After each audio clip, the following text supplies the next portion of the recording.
Ya, selamat malam Bapak Ibu Saudara semua. Dan saya harap kita semua sehat, amin. Amin. Jadi terus jaga kesehatan, besok kita senam untuk level yang berikutnya. Ya, seru lah pokoknya, yang belum pernah ikut kasihan. Tapi ini hal yang luar biasa yang saya mau bagikan hari ini, teman-teman. Jarang saya bicara tentang karakter, jadi ini kita akan bicara tentang salah satu karakter yang ada di dalam hidup kita. Siapa yang ingat tadi judulnya apa? Integritas.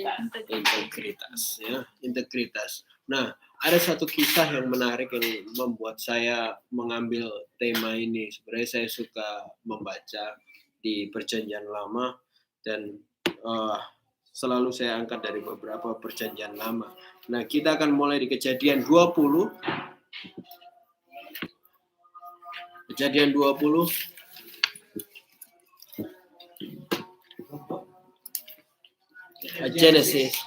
Genesis 20 verse 5.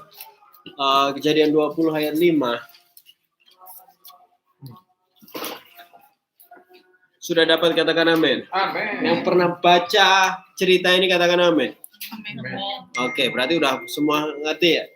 Jadi Abraham dan Abimelek. Ceritanya adalah Abraham bareng Sarah ketemu. Dia bilang, ambillah ini saudaraku. Terus dibawa ya Sarah karena itu saudaranya gitu. Karena kayaknya Sarah waktu itu cantik mungkin ya. Banyak orang suka ya. Firaun suka, gitu. Abimelek suka gitu. Dan kayaknya memang menarik dan diambil lah. Gitu. Dan singkat cerita kita lihat di ayat 5 ya. Bukankah orang itu sendiri yang menyatakan kepadaku dia saudaraku, dan perempuan itu sendiri telah menyatakannya, ia saudaraku. Jadi hal ini kulakukan dengan hati yang tulus dan dengan tangan yang suci. Lalu berfirmanlah Tuhan, ayat 6, kepadanya dalam mimpi, aku tahu juga bahwa engkau telah melakukan hal itu dengan hati yang tulus, maka aku pun telah mencegah engkau untuk berbuat dosa terhadap aku. Sebab itu aku tidak membiarkan engkau menjamah dia. Dan catatan teman-teman, sebenarnya Sarah sama Abraham benar-benar saudara. Cuma beda ibu sama bapak. Jadi beralasan sebenarnya mereka bilang mereka saudara. Tetapi itu tidak yang sesungguhnya, yang sebenarnya kondisi mereka. Pernah kemarin waktu minggu nyatakan kebenaran yang tidak sepenuhnya kebenaran juga bisa terjadi kebohongan. Dan itulah yang sebenarnya dikatakan ini. Orang banyak bilang, oh berbohong ya, tetap berbohong sih. Tapi sebenarnya faktanya memang iya fakta, mereka nikah saudaraan sebenarnya. Tapi hal ini sehingga waktu Abimelek pun tanya, dia bilang, Sarah juga ngomong kalau dia adalah saudaranya. Dan Tuhan mencoba mencegah Abimelek untuk tidak melakukan dosa alias itu dengan istri orang. Tapi lihat alasan yang menarik kenapa Tuhan sampai tidak mau membiarkan Abimelek jatuh di dalam dosa. Dikatakan di ayat 5-6 tadi, Abimelek katakan bahwa karena aku tulus. Ini kata aslinya sebenarnya muncul kata integritas. Karena integritas di hatiku, aku nggak tahu ini. Karena aku cuma mau melakukan apa yang benar saja. Jadi dia tuh fokusnya cuma lakukan apa yang benar. Dan ayat 6 lebih menarik lagi. Tuhan katakan, iya aku tahu integritasmu. Aku tahu kebenaran yang engkau terus hidupi. Maka dari itu aku nggak biarkan kamu gagal. Integritas ya Abimelek yang membuat Tuhan menjaga Abimelek supaya Abimelek nggak jatuh dalam dosa dan merusak integritasnya sendiri. Dan ini menggugah saya bahwa wow, ini berarti nggak sembarangan karakter ini. Ini adalah karakter yang benar-benar Tuhan juga lihat sebagai sebuah nilai yang baik di dalam kehidupan yang paling enggak Abimelek waktu itu untuk membuat Tuhan sendiri jangan sampai integritas Abimelek rusak. Karena Tuhan tahu Abimelek dengan maksud yang baik, dengan dia tanpa tahu salahnya. Jadi teman-teman bisa baca lagi kisah ini. Dan dia murni aja. Yang terjadi adalah Tuhan menyelamatkan dia dari kegagalan yang dia nggak tahu. Tapi dia lakukan yang benar aja. Integritasnya tetap aja. Nah, itu melihat saya bahwa integritas hatinya yang membuat Tuhan nggak biarkan dia jatuh dalam dosa. Seberapa teman-teman mengenal benar kata ini, integritas dalam bahasa Indonesia? Siapa yang, kalau teman-teman dengar kata ini, apa yang dipikirkan? Sesuatu yang udah terbukti. Sesuatu terbukti. Ada lagi? Kebenarannya. Terbukti kebenarannya. Ini sih bicara tentang karakter seseorang itu. Kalau yang memiliki karakter, memiliki integritas sendiri, dia jujur gitu, terus menjaga semuanya. Oke. Punya Jujur. standar. Punya standar. Ada lagi? Perkataan sama dengan perbuatan. Perkataan sama dengan perbuatan. Ada lagi? Nah, dalam bahasa Indonesia teman-teman sebenarnya lebih tak sederhanakan. Bahasanya definisinya panjang. Tapi di sini sebutkan konsisten dalam tindakan, dalam nilai, dalam metode, dalam prinsip-prinsip.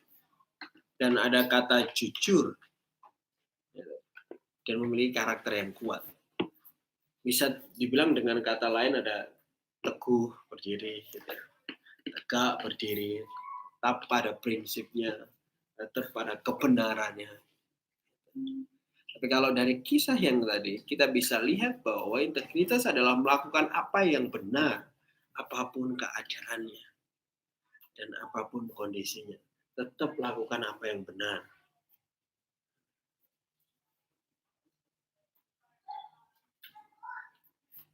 Terkadang kita kan melakukan sesuatu itu berdasarkan kondisi, berdasarkan keadaan, berdasarkan mood, berdasarkan kenyang dan laparnya. Kalau lapar makin rese, atau hal lain. Kalau lagi bokek gitu ya, lagi nggak ada duit juga makin sensitif. Atau kalau lagi apa, jadi keadaan itu kadang-kadang malah membuat kita gampang, mudah untuk tidak berdiri pada yang seharusnya. Dan integritas adalah bagaimana kita tetap bertahan di dalam kebenaran. Kita tetap konsisten kepada prinsip-prinsip yang ada. Kita tetap konsisten kepada nilai-nilai yang ada. Jadi secara mudah untuk saya bilang kepada tentang Abimelek tadi, Abimelek cuma kayak ngomong sama Tuhan bahwa Tuhan, aku ini cuma berdiri di prinsip yang biasanya loh. Gitu. Aku masih terus di sini. Gitu. Aku terus menjalani nilai ini loh. Dan Tuhan juga bilang, aku juga lihat kamu tetap di situ, makanya aku kasih tahu supaya kamu nggak pindah dari prinsip itu. Supaya kamu nggak pindah dari nilai itu, supaya kamu nggak merusak prinsip yang sudah kamu miliki, kebenaran itu. Begitu luar biasanya Tuhan menghargai sikap hati yang terus berdiri di dalam kebenarannya. Bagi saya luar biasa. Saya nggak tahu Abimelek ini siapa sebenarnya secara detail, karena nggak banyak diceritakan. Tapi yang pasti Tuhan bergerak karena integritasnya dia. Membuat dia, Tuhan mengingatkan supaya dia nggak dosa lagi. Nah, bicara tentang hati atau integritas yang terus murni, terus benar, terus tulus di bahasa Indonesia disebutkan, ya, bukan penyanyi ya, tulus apa tanpa modus itu. Kapan tuh kita bicara modus-modus ya, tulusnya modus, modusnya tulus, ya. Ini jadi Abimelek kayak ngomong ke Tuhan bahwa aku tuh cuma murni aja, aku nggak ada maksud apa-apa. Nah, ada satu ayat yang mengingatkan saya tentang hati yang murni di Matius 5. Kalau dengan Matius 5 tahu ini tentang Ucapan bahagia. Ayat 8, salah satu bacakan dengan keras. Matius 5 ayat 8. Berbahagialah orang yang suci hatinya, karena mereka akan melihat Allah. Amin. Amin.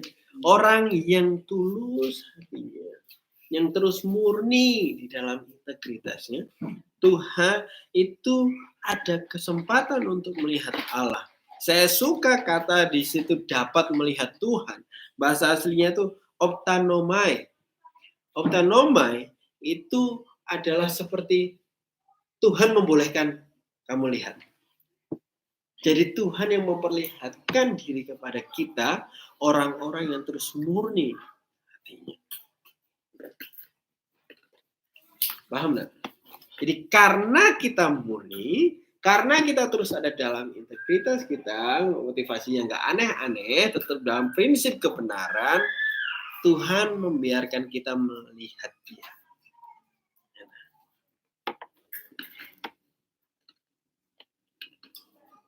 Dan bagi saya ini hal yang menarik. Kadang kita berpikir bahwa susahnya ketemu Tuhan akhir-akhir ini.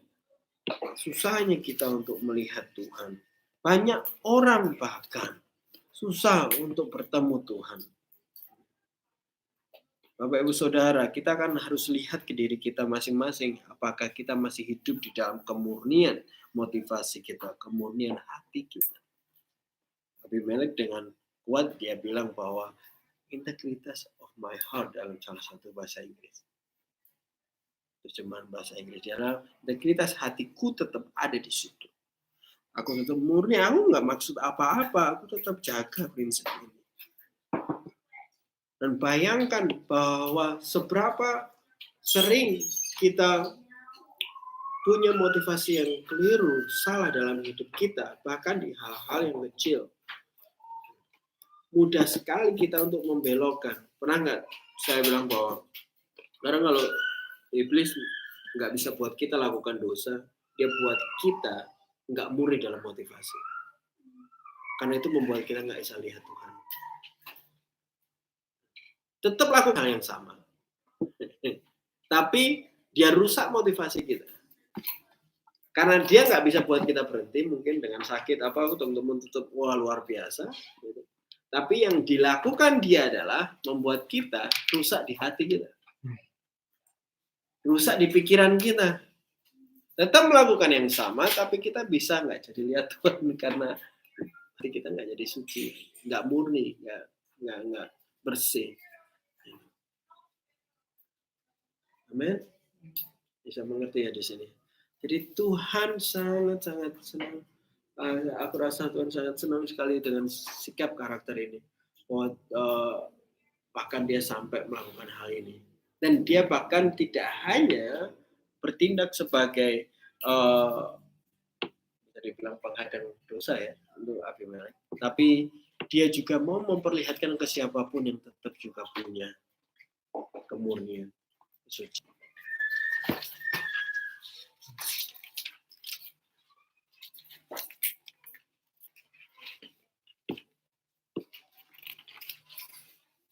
Satu Raja-Raja 9 ayat 4 sampai 7.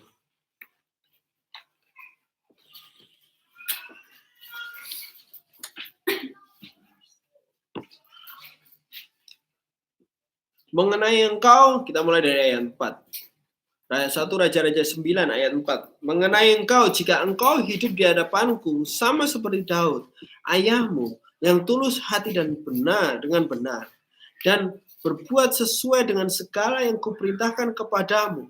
Dan jika engkau tetap mengikuti segala ketetapan dan peraturanku, maka aku akan meneguhkan tahta kerajaanmu atas Israel untuk selama-lamanya. Seperti yang telah kujanjikan kepada Daud ayahmu. Dan berkata, keturunanmu takkan terputus dari tahta kerajaan Israel. Tetapi jika kamu ini dan anakmu berbalik daripadaku dan tidak berpegang pada segala perintah dan ketetapanku yang telah kuberikan kepadamu dan pergi beribadah kepada Allah lain yang sujud menyembah kepadanya, maka aku akan melenyapkan orang Israel dari atas tanah yang telah kuberikan kepada mereka, dan rumah yang telah kukuduskan bagi namamu itu akan kubuang dari hadapanku.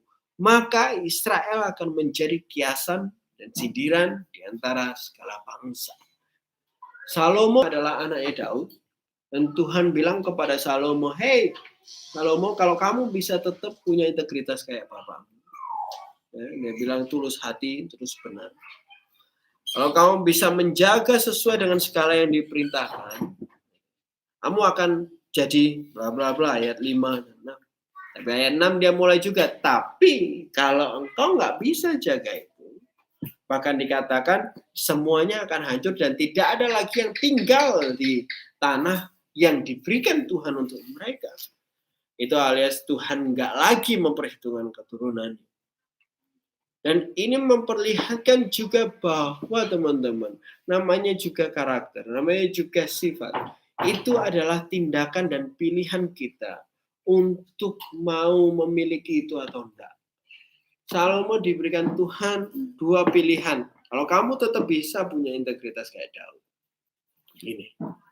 Kalau kamu tidak bisa punya integritas kayak Daud, kamu ini. Dan dua-duanya ada hasilnya. Dua-duanya ada perbedaannya.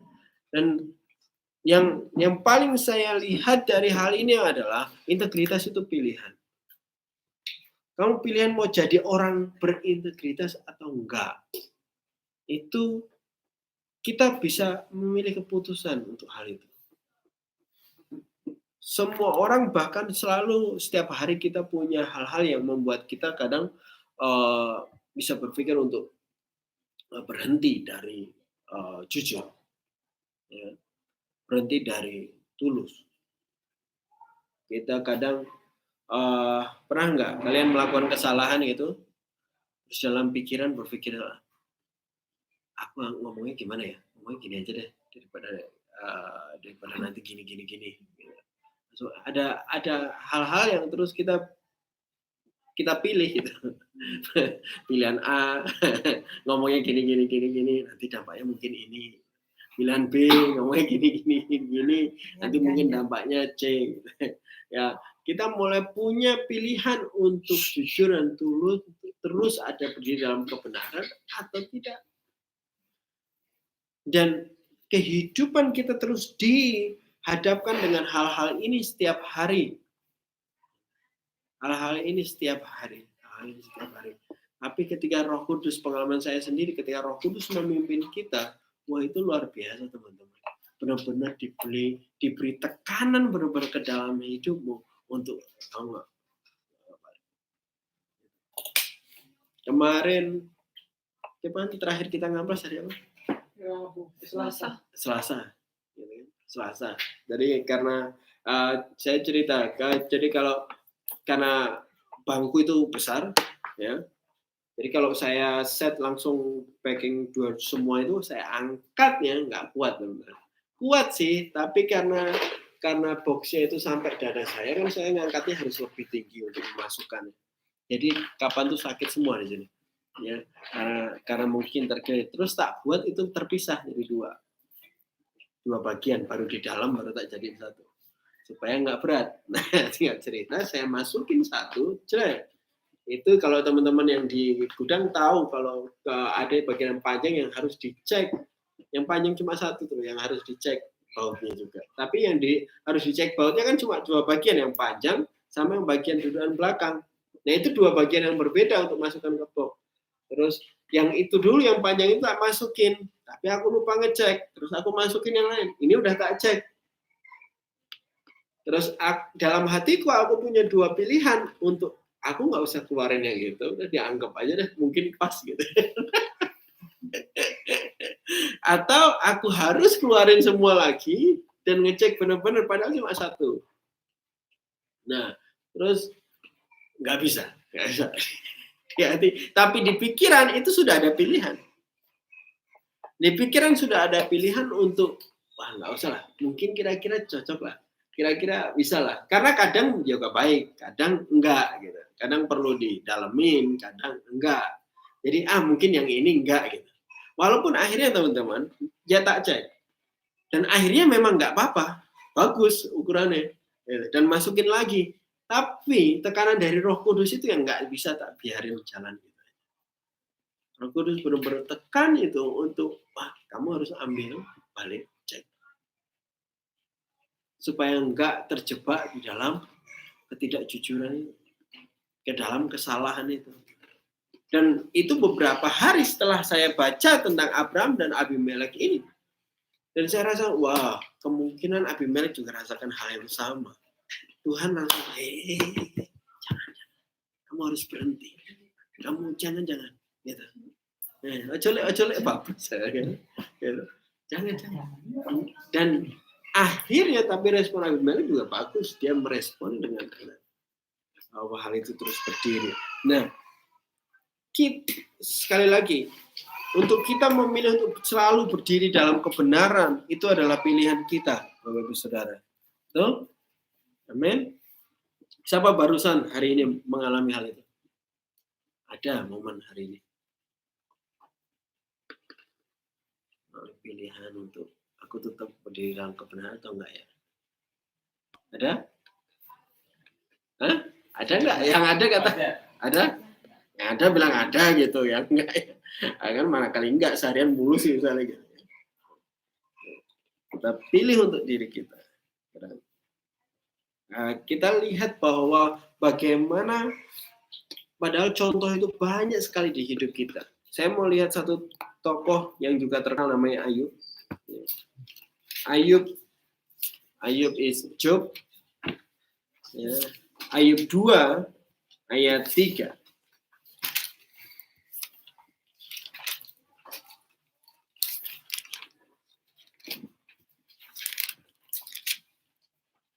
Ayat 2 ayat 3 nih katakan. Firman Tuhan kepada iblis, apakah engkau memperhatikan hambaku Ayub, sebab tiada seorang pun di bumi seperti dia. Bayangkan, tidak ada di bumi seperti dia waktu itu. Ya. Yang dengan demikian saleh dan jujur. Dalam bahasa lainnya dikatakan, karena dengan begitu demikian dia taat dan berintegritas. Sampai nggak ada orang yang takut akan Tuhan dan menjauhi kejahatan. Ia tetap tekun dalam kesalehannya meskipun engkau telah membujuk aku melawan dia untuk menyalahkannya tanpa alasan. Ada contoh dalam kehidupan kita, tidak hanya tadi Abimelek, tapi Ayub pun juga, dan kita punya tokoh lainnya kalau teman-teman mau merenungkan, yang terus berdiri di dalam kebenaran dan kejujuran mereka. Terus berdiri di dalam kebenaran itu, teman. Terus berdiri di dalam kehidupan yang benar seturut dengan prinsip Tuhan. Saya lanjut ke ayat 9. Maka berkatalah, bukan berkatalah ya. Berkatalah istrinya kepadanya, masih bertekunkah engkau dalam kesalehanmu? Kutukilah Allahmu dan matiku di dalam kebenaran itu. Bahkan istrinya sendiri, dia bilang, dia memastikan, memperlihatkan kepada saya pribadi bahwa dia memastikan kondisi tidak mempengaruhi dia. Bahkan dia bilang, kalau Tuhan waktu baik dan buruk, maksud kita harus berubah. Dia berani ngomongkan itu ke istrinya untuk apapun yang Tuhan kasih. Saya tidak akan katakan sesuatu. Dan inilah contoh kita. Apakah kita mau memilih berintegritas, teman-teman? Bertahan dalam kesukaran? Ya? Walaupun saat sulit atau kondisi-kondisi yang membuat kita kayaknya nggak bahaya nih. Bahaya nih, tombok ya, repot. Ya. Jadi kalau kita ingat di Kejadian 20 tadi, Abimelek, Tuhan bahkan kasih tahu di ayat 6 tadi, aku tahu. Jadi Tuhan tuh tahu kalau kita ada dalam integritas. Walaupun orang nggak tahu, tapi Tuhan memperhitungkan itu. Seberapa ketulusan dan kejujuran yang terus engkau pertahankan dalam segala kondisi apapun, Tuhan tahu itu. Kita nggak perlu memperlihatkan itu ke orang lain. Kadang kita pengen kelihatan integritas di depan orang. Yang akhirnya malah kita jadi orang yang mencari perkenanan orang lain. Bukan Tuhan. Akhirnya kita hidup dalam kepalsuan untuk aku tetap baik. Aku harus jaga ini. Aku tetap bertahan kan. Gitu. Aku tetap nggak komplain kan. Aku nggak asal ngomong kan. Gitu. Tapi sebenarnya karena itu sebenarnya cuma mau memperlihatkan integritas di depan orang. Saya bilang bahwa kita harus bertindak dalam kondisi apapun menjaga kebenaran Tuhan. Karena sebenarnya Tuhan tahu walaupun orang lain nggak tahu. Tuhan melihat hal itu. Sebaliknya, ketidakbenaran juga, ketidakjujuran juga, ketidaktulusan juga, Tuhan juga melihatnya. Walaupun orang lain nggak tahu. Nah, ini bahayanya. Karena kita berperilaku kayak Tuhan nggak tahu. Kalau kita nggak jujur. Padahal ya, sebenarnya kalau orang yang pengen yang diketahui orang kalau dia jujur, dia sebenarnya nggak jujur. Kebanyakan gitu. Nah, dia mencoba, nanti lama-lama ada titik mana dia mencoba untuk memanipulasi segala sesuatu untuk terlihat tetap. Tapi harus ada di kepala kita bahwa Tuhan tahu. Amin. Ya, kita ke Zakaria 8. Zakaria. Tahu kitab Zakaria?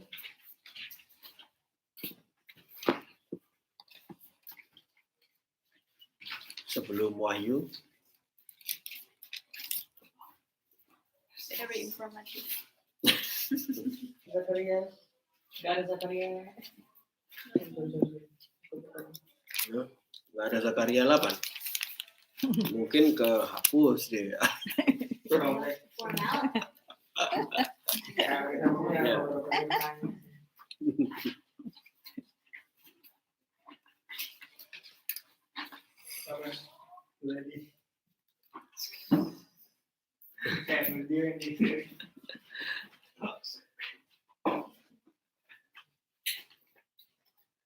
Orang asma itu.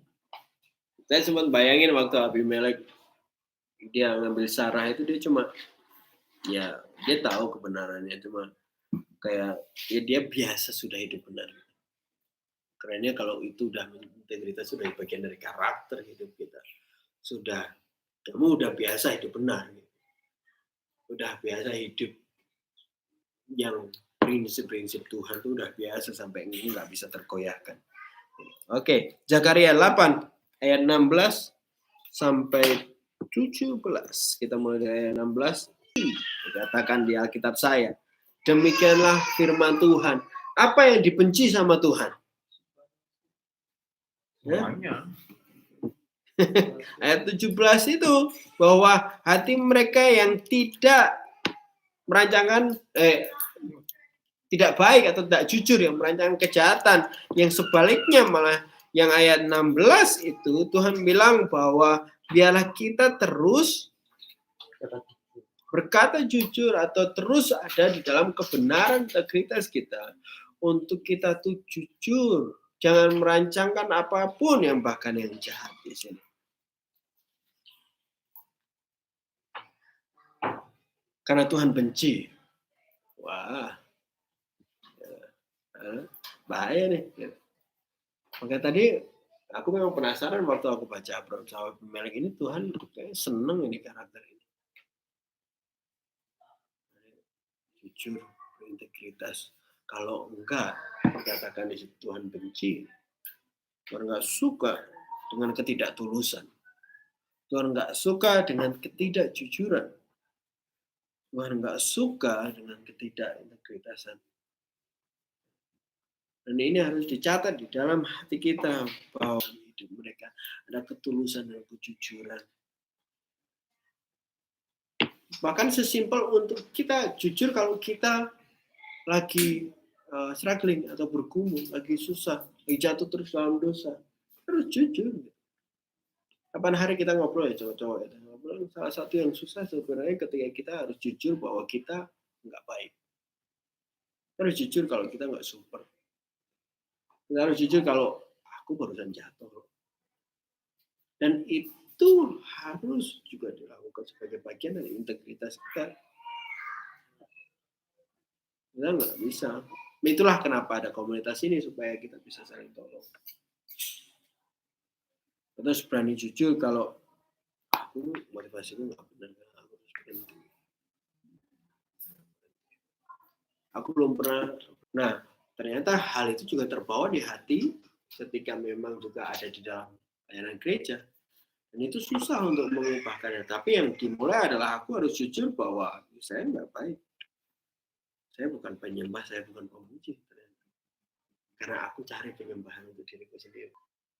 Sebenarnya saya cari penyembahan untuk diri saya sendiri.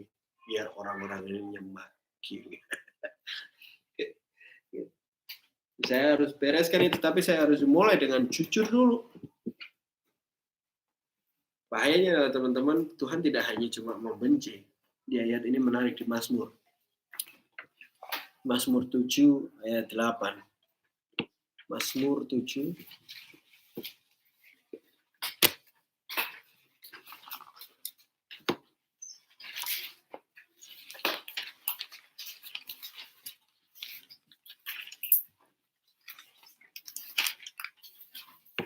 Mazmur 7 ayat 8. Biar bangsa-bangsa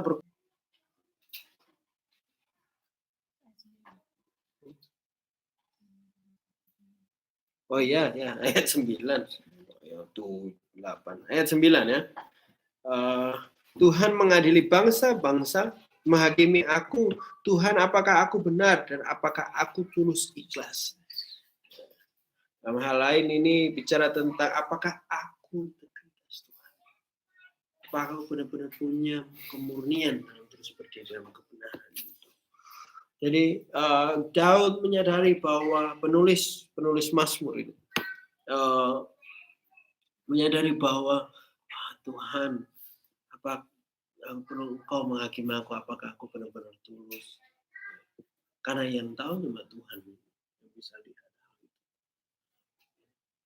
Sama-sama tadi saya bilang sama-sama melakukan satu hal yang sama, tapi belum tentu itu adalah hal yang memang Tuhan mau untuk kita ada di dalam hidup kita. Dan ini penting sekali teman-teman, Bapak Ibu Saudara semua. Jadi waktu saya mulai merenungkan hal ini, walaupun simple, semua kita pernah dengar kata ini, integritas. Kita pernah dengar kata jujur, tulus. Tapi ini bukan sekedar kata-kata, ini adalah sesuatu yang perlu diaplikasikan dalam hidup kita. Saya bacakan aja di Mazmur 26 ayat 1. Begini firman Tuhan. Berilah keadilan kepadaku ya Tuhan, sebab aku telah hidup di dalam ketulusan. Kepada Tuhan aku percaya dengan tidak ragu. Sebaliknya, ketika engkau menyadari bahwa hidup kita terus ada di dalam kebenaran Tuhan, terus ada di dalam kejujuran di hadapan Tuhan, kita punya kepercayaan diri untuk berdiri di hadapan Tuhan. Pernah nggak kita bohong sama orang tua? Ya nggak pernah, nggak mungkin. Pernah nggak? Nggak usah sama orang tua, sama sahabat gitu. Bohong. Terus mau ketemu tuh kayaknya pengen nggak lihat. Gitu. Ya pengen sembunyi-sembunyi. Sembunyi-sembunyi. Dan susah jadi. Dan sebenarnya itu sama etika kita sama Tuhan terkadang. Kita menutupi sesuatu karena yang membuat kita kayak malas aja baca firman. Kita malas aja punya waktu renungan sama Tuhan. Malas aja ketemu Tuhan. Karena sebenarnya ada sesuatu yang lagi nggak murni yang jalan dalam hidup kita. Ada sesuatu yang lagi nggak tulus ada dalam hidup kita. Dan itu tanpa sadar terkadang bahkan itu membuat kita enggan berdiri di dalam di hadapan Tuhan. Enggan untuk mendekat sama Tuhan. Kayak ogah, enggak mau gitu, untuk benar-benar mendekat sama Tuhan. Pernah nggak kalian kayak nggak ngerasa males, tapi sebenarnya kayak nggak ngerasain. Antara nggak males sama juga nggak bersemangat juga mau ketemu Tuhan. Jadi antara ngambang ya. Karena nggak ada masa-masa itu. Kalau mau dicek ya, sebenarnya karena kehidupan kita udah banyak yang nggak murninya. Bagi kita sadar. Biasanya simpel mungkin belum dosa, tapi melakukan hal-hal yang dunia lebih banyak daripada. Atau lebih memikirkan hal-hal dunia lebih banyak daripada hal-hal Tuhan. Nanti lama-lama kamu malas sendiri untuk hadapan sama Tuhan. Untuk ketemu Tuhan. Malas sendiri dengan Tuhan. Kalau mau dieksperimen, monggo. Gitu. 2-3 hari, 5 hari konsumsi aja. Sosial media lebih banyak.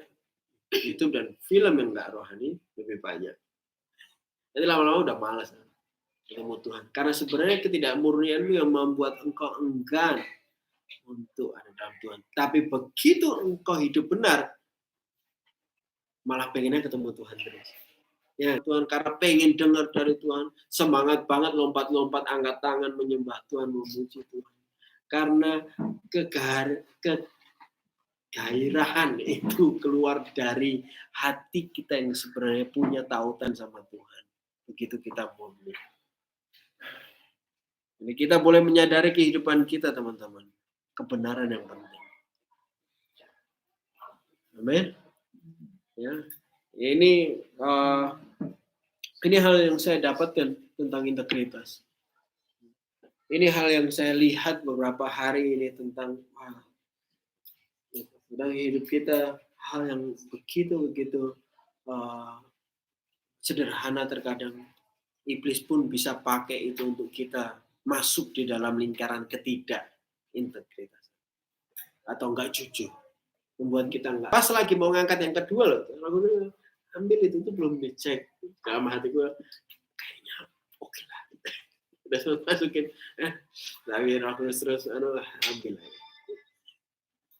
Saya belajar untuk hal-hal yang sesimpel itu untuk kita boleh terus akan muter-muter di situ. Dan untuk balik lagi sudah membutuhkan darah. Kalau udah saking dalamnya, artinya udah susah gitu. Membereskannya bahkan mungkin sampai pakai air mata.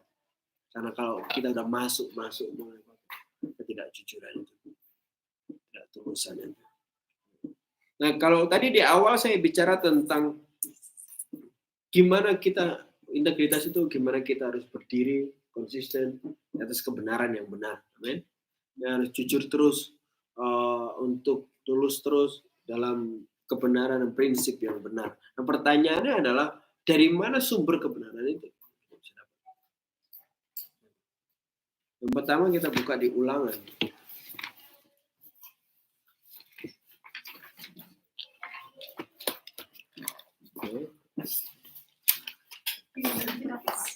Ulangan is Deuteronomy. Ulangan 32. Ulangan 32.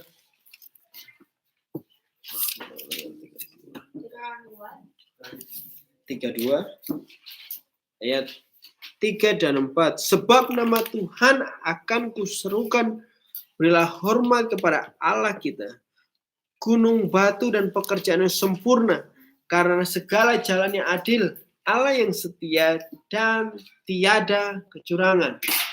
Adil dan benarlah Dia. Sumber pertama kebenaran itu adalah Tuhan sendiri, teman-teman. Di situ tidak ada kecurangan di dalam Dia, dalam bahasa Indonesia. Ya, tidak ada kecurangan di dalam Dia, nggak ada modus-modusan, itu adil dan benar. Jadi kadang kita punya integritas. Yang kedua ada di Yohanes. Yang di bagian ini saya agak cepat. Karena habis ini saya mau diskusi.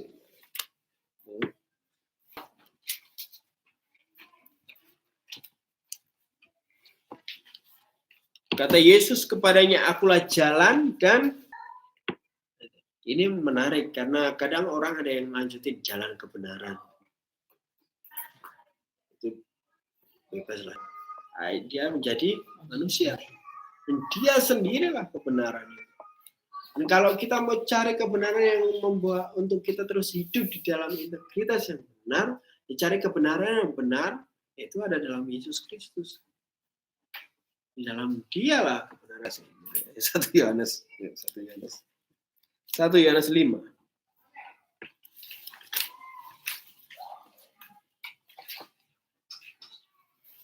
1 Yohanes 5 ayat 6.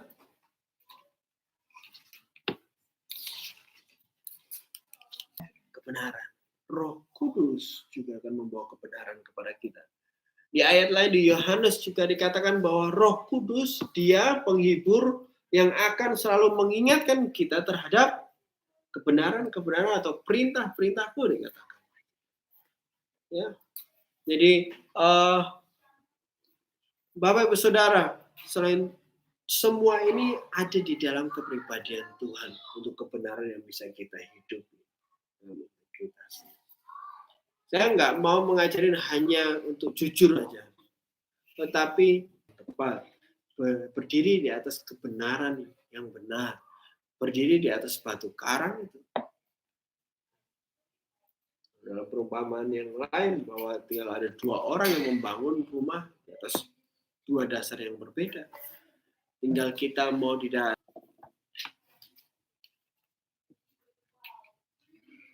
Ayat 17, kudan firman Tuhan siang dan malam. Itulah kenapa kita harus baca banyak-banyak supaya kita tahu kebenarannya yang mana. Yang kadang tiba-tiba muncul kata, wah jangan pakai ayat. Atau kadang muncul, nggak usah kayak lagi lah. Kebenarannya yang mana yang menjadi dasar yang mau mana. Dan itu diskusi yang kayak gitu nggak akan pernah selesai karena nggak jelas kebenarannya. Dan dikatakan di sini adalah firman adalah kebenaran. Firman-firman Tuhan yang keluar dari mulut Tuhan yang diperkatakan Tuhan itu layak untuk menjadi dasar di mana integritas kita berdiri. Integritas kita harus berdasarkan kebenaran yang daripada Tuhan. Integritas kita berdiri di atas dasar yang Tuhan sendiri katakan. Firman-firman inilah kita berdiri. Makanya tindakan termasuk tadi 2 hari ini kami sedang mempelajari soal beberapa firman yang untuk keputusan kita di wabah corona ini. Supaya kita jelas untuk bisa berdiri di hadapan orang lain dalam integritas kebenaran kita. Kalau ketika orang tanya, ketika orang meragukan atau mencoba untuk melihat keputusan kita, kita tahu dasar kita kebenarannya. Firman yang mana? Nanti lain waktu saya bagikan hal itu. Kalau enggak, habis ini kalau mau ada yang tanya tentang hal itu nanti bisa. Ya. Berikutnya di Mazmur 119. Sumber lain dari kebenaran itu.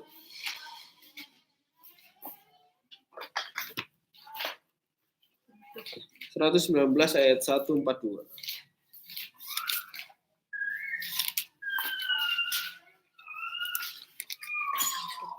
Mazmur 119 ayat 142.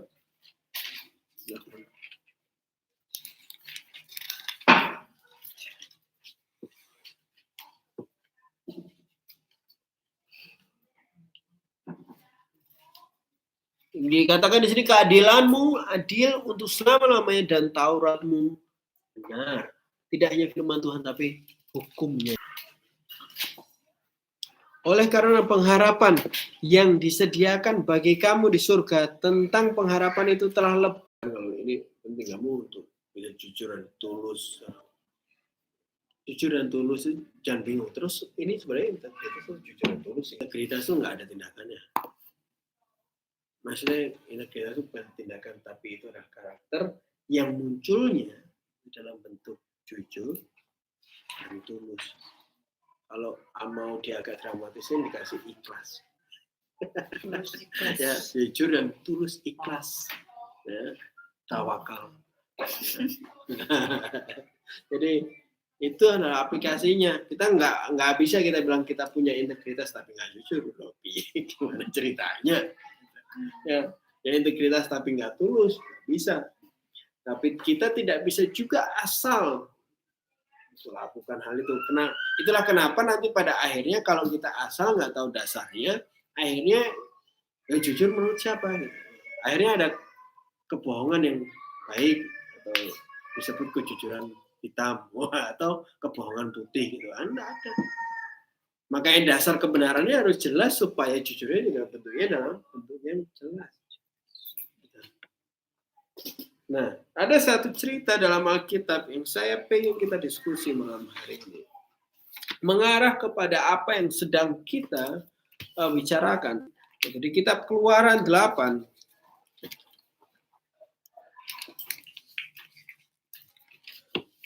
Atau kalau kitab Keluaran pasal awal-awal kira-kira bicara apa tuh ceritanya?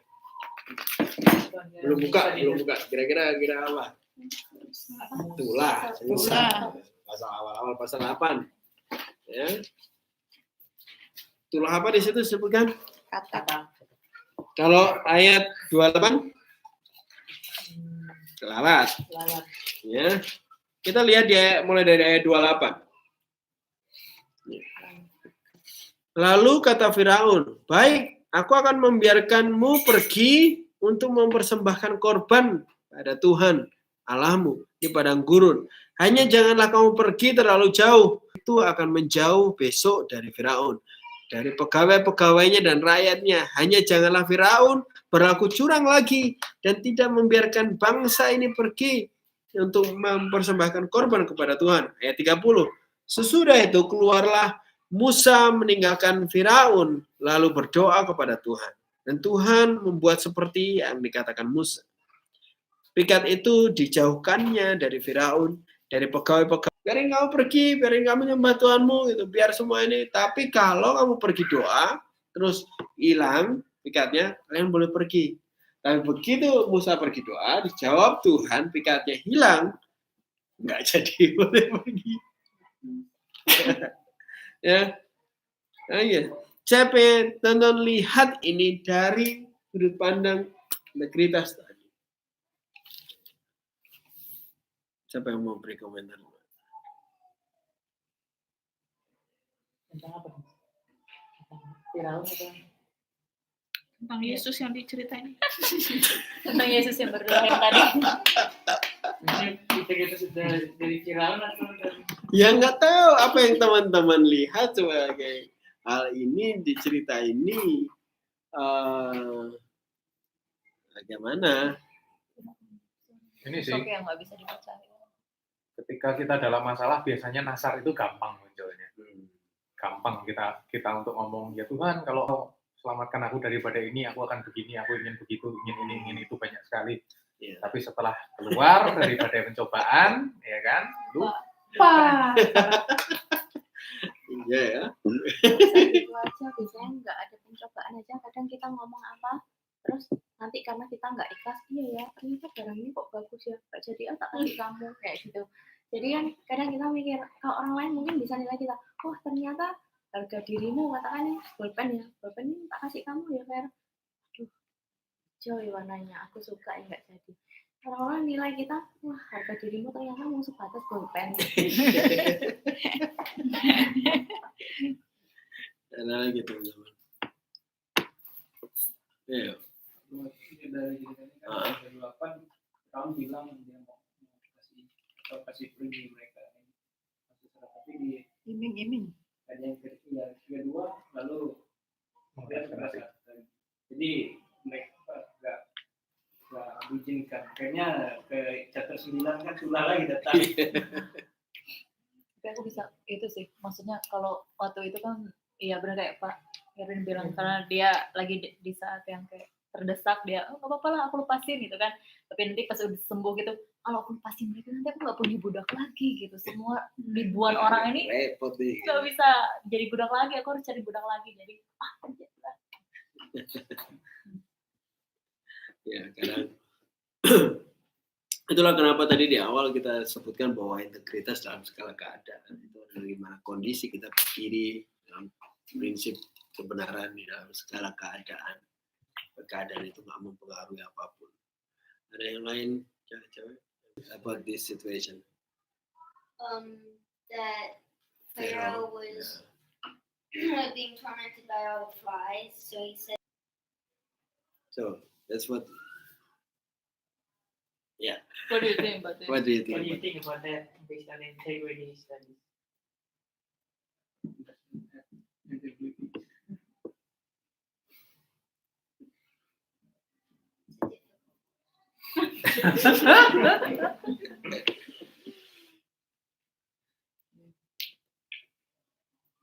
He's lying. Ya, memang hal ini menarik teman-teman karena ini kayak sederhana sekali. Waktu saya coba untuk menggalinya pun dari kan saya dapat ini dari yang situasi Abraham tadi. Tapi waktu saya mau gali sebenarnya cuma itu aja. Prinsipnya sederhana sekali bahwa kita berdiri di atas kebenaran yang tepat segala kondisi, kamu tetap di situ, jujur di situ, tulus di situ. Trustworthy. Memegang perkataan. Ya bentuknya perkataan, tetapi tetap di situ. Dan prinsipnya cuma kayak gitu toh.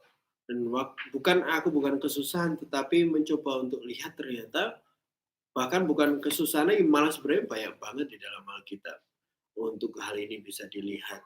Tapi terkadang kita lupa untuk melihat sebuah karakter yang aplikatif kayak gini sehingga kita melihat hal-hal ini sebagai seakan-akan hanya literasi aja, seakan-akan hanya prinsip yang ada definisinya, terus kita valid definisinya bahwa integritas adalah bla bla bla bla, dan akhirnya kita lupa kalau diri kita sebenarnya diperhadapkan banyak situasi setiap hari yang sebenarnya menguji integritas kita.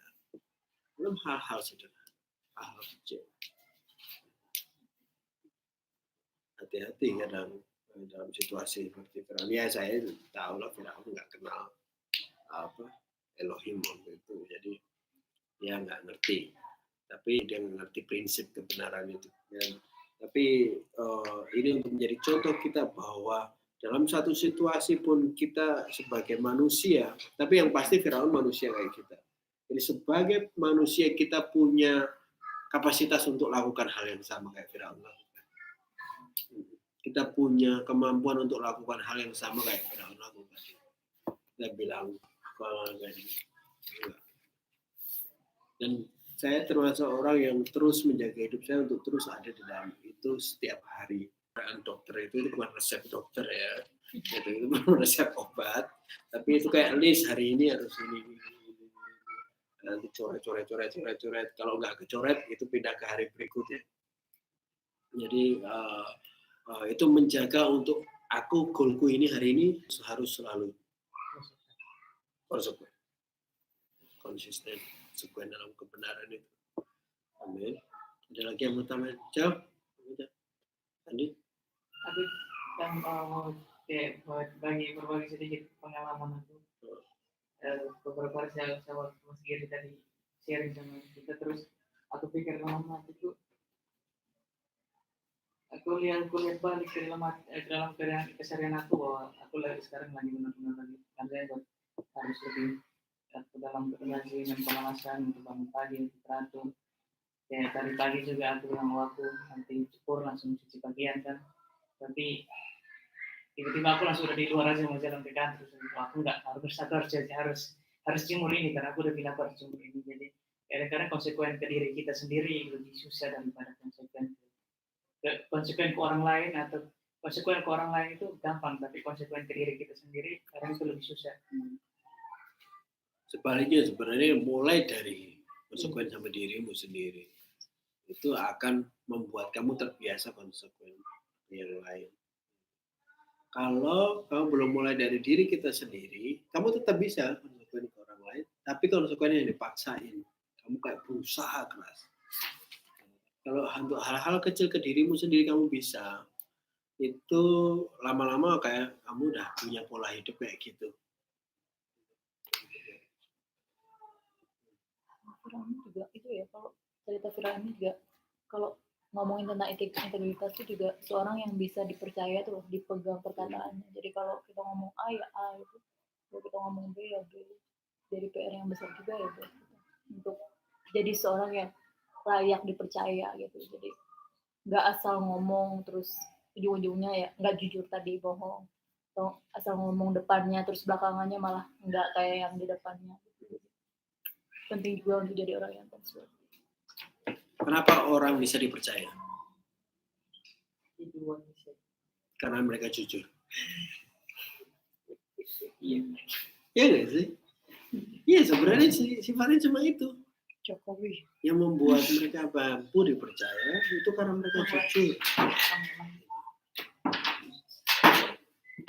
Jujur apa adanya. Itu pasti bisa dipercaya. Jujur kalau nggak bisa juga. Kadang pura-pura bisa. Terus akhirnya malah ngerjain sesuatu terus gagal. Pura-pura tahu. Pura-pura tahu. Pura-pura mengerti. Ya. Gitu. Pura-pura dalam perahu. Pura-pura bodoh. Pura-pura bodoh. Oke. Bodoh beneran, Ci. Mending beneran. Nah, selesaikan streamingnya dulu, kita bisa lanjut diskusi nanti. Terima kasih buat teman-teman yang terus setia dalam pengajaran ini. Tuhan Yesus memberkati. Awal-awal penyetir kan